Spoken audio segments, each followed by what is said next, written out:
This is the story of Amy Allen. Amy Allen and Jimmy Allen moved to Michigan from Florida. Let's give a little backstory on Amy. Amy had a normal childhood while she was little. At the age of 13, she became pregnant and gave birth to her son Caleb. Her family was not thrilled, but they did help her to raise her son so that she would be able to finish school. When Amy was in high school, she met Jimmy, her husband. Before they became husband and wife, Jimmy had accepted Amy's son, and they soon were pregnant with a daughter that they would share. Jimmy provided for their family, and Amy was a stay-at-home wife. Jimmy was always a hard worker and a great provider, according to Amy's mother. But let's learn a little bit more about Jimmy. Jimmy described himself to police as someone with a type A personality who liked structure and organization and was always seeking to improve himself and others around him. But those closest to Amy saw his personality as controlling. According to the prosecutor's accounts, he regularly tracked Amy's location and isolated her from her family. Amy's son Caleb told Dateline that the family had little rules for everything. We couldn't eat without asking. We basically had to ask to do anything. When Caleb became 17, he couldn't handle the structure in the home, and he went to live with his grandparents. Amy had confided in her mom that she tried to stick up for her son, but it would always come back to whatever Jimmy wanted. When a heated family argument broke out a few months later, Jimmy instructed for Amy to cut off Caleb and the rest of her family, according to her loved ones. The physical distance between Amy and her family grew further when they decided to move to Michigan because Jimmy received his dream job. On the evening of September 14th in 2018, Amy's life took a very tragic and fatal turn. At around 6:30 p.m., the couple dropped their daughter and her friend off to a nearby high school football game, and they both headed to the bar to have a drink together. Jimmy told police that the couple got into an argument, and after he told Amy that they should move again, possibly to North Carolina, she was not happy. She decided that she was going to walk home, and Jimmy decided to drive. According to Jimmy, when Amy got home, she went into the basement.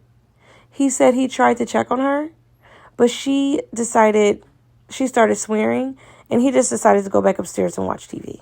Jimmy said that when he went back downstairs to the basement, it was around like 8:40 that night. He found his wife hanging from an extension cord. "My wife tried to kill herself. She's in the basement." This is what Jimmy screamed into that 911 call. Down there. She's in the basement. Pulled her up. I tried to give her CPR. I pulled her up. That police officer found Jimmy downstairs in the basement giving his wife CPR when the emergency responders arrived to take over.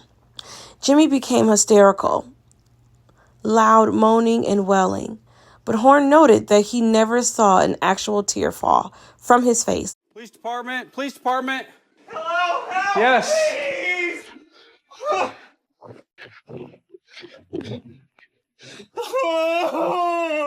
There was also a very strange moment when one of the paramedics ran into the kitchen to tell Jimmy that his wife was still fighting when it was clear that she was not dead. Jimmy's response was, "Huh? What? Dude, what in the..." She's fighting. Huh? What?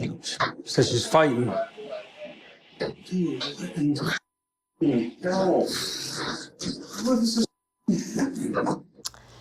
was rushed to the local hospital.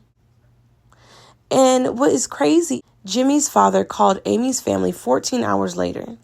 He told them that their daughter was dead, yet Amy was still alive and on life support. We were just told that she was dead. End of story.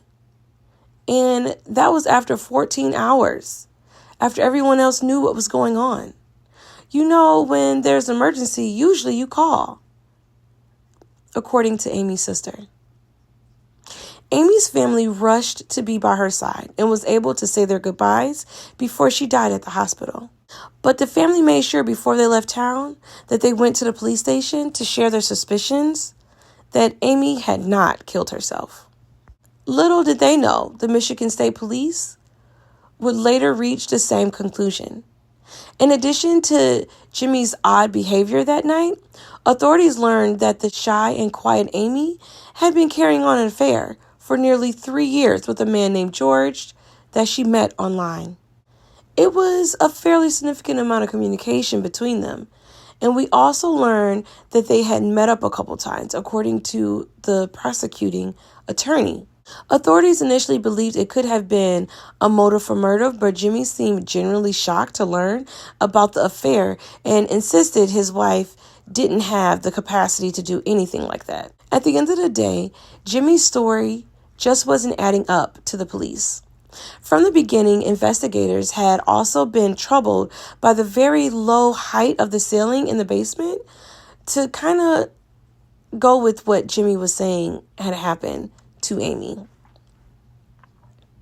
They found that the cord had been stretched and that Amy's feet would have touched the ground. This was a physical evidence that the scientific physical evidence that had proved that Jimmy's story did not add up. There were also notable injuries on Amy's neck that just didn't make sense. That didn't consist, it looked more like she was in a chokehold. I think when she got in the house, she raised hell, and I think it pushed him to a point where he hadn't ever been before, and I think he went a little too far. And then he just kept going, according to Caleb, which is Amy's son. Jimmy was arrested in 2020. Although his defense attorney continued to argue to the court that Amy had taken her own life, and the jury wouldn't agree. Jimmy was convicted of second-degree murder in the year of 2021 in the month of September. He was sentenced to 20 to 45 years. According to Amy's mom, it was a relief in one way because I felt like we had finally got justice. Amy finally had a voice. But on the other hand, their family was broken and devastated because there was no winners in this situation.